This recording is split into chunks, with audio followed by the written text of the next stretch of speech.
mga kadakams, another budget meal serye na medyo slightly budget meal lang. Kasi may mga meron dito na mahalya din and merong wala dyan na inalis ko. Pero anyways, masarap pa din siya. And sabi nga ng NEDA, diba?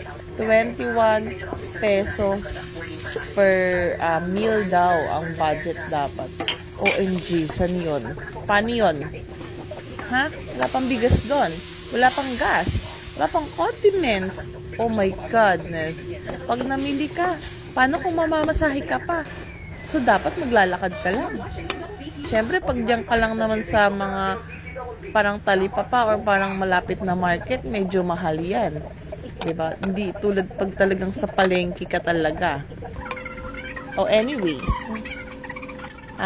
hindi na siya umabot sa 21 per meal. Sweet, yummy. Tara kain!